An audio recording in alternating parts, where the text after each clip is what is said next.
Chapter 18, Simon and Jesus rescue men from a sinking ship, and Jesus helps build another.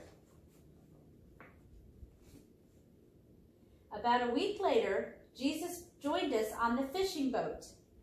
It was a miserably hot day, and it was very quiet on the water. Everyone seemed to be lost in their own thoughts when all of a sudden we heard shouts coming from another boat. They were sinking. We rowed over as quickly as we could, and Jesus worked as hard as Papa and I to bring in the ship's equipment into our boat and save the fishermen by bringing them on board as well. The men could not figure out what happened to make the boat sink. It probably was a leak, a weak board that was finally split and allowed the water to start coming into the boat. Their boat sank all the way to the bottom of the sea, but everyone was safe. We let the sails of the boat take the wind and carry us back to shore. After unloading the men's fishing equipment, Jesus, Papa, Andrew, and I walked back home. On the way back, we talked about the story of the scriptures about Jonah and the big fish. God told Jonah to go to Nineveh to tell the people to start obeying God. Jonah refused to go, and he got on a boat to run away from another city instead. We all laughed at the thought of trying to run away from God. Certainly no one can run away and hide from God. He sees and knows everything we do. So Jonah boarded the ship, and a big storm arose on the sea. The ship was tossed around and was in danger of sinking. Jonah knew the storm was sent by God to frighten Jonah, so he told the sailors to throw him overboard.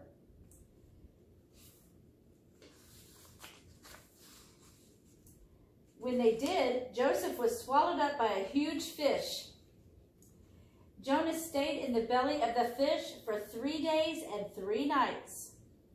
Finally, Jonah asked God to forgive him, and the fish threw Jonah up on the shore.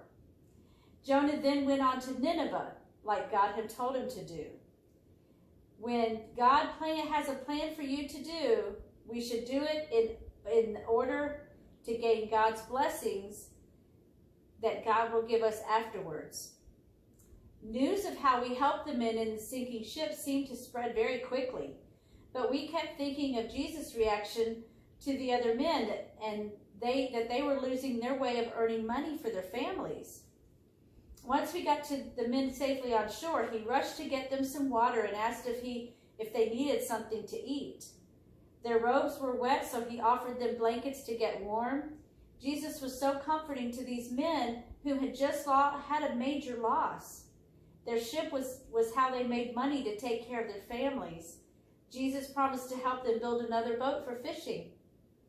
They set up construction for the new boat right away outside Joseph's carpentry shop. This way they would have access to the wood and all the tools they would need. Papa and I would help sometimes when we came in from our day of fishing. It brought back a lot of memories from when we built our boat. I was just a boy then myself. 2 of the fishermen had wives who could sew a little, but they needed help in making new sails for the boat. So they came to our house every day so that Deborah and Mara could show them how to make the sails. The women developed a beautiful relationship during the hours of sewing. Their children played outside with Amos and kept him busy. Nets also needed to be made for the boat, and the fishermen found someone in town who could do that for them. It was amazing how Jesus stayed with the task of building that new boat. He would be out there every day, helping them build or go cut wood or help Joseph in the shop. He knew how important it was to get these men back out on their boat so they could fish.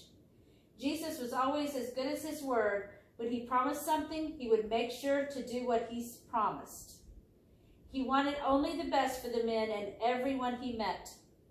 Jesus was always praying a blessing over someone or lifting up their problems to God on their behalf. He genuinely cares for us.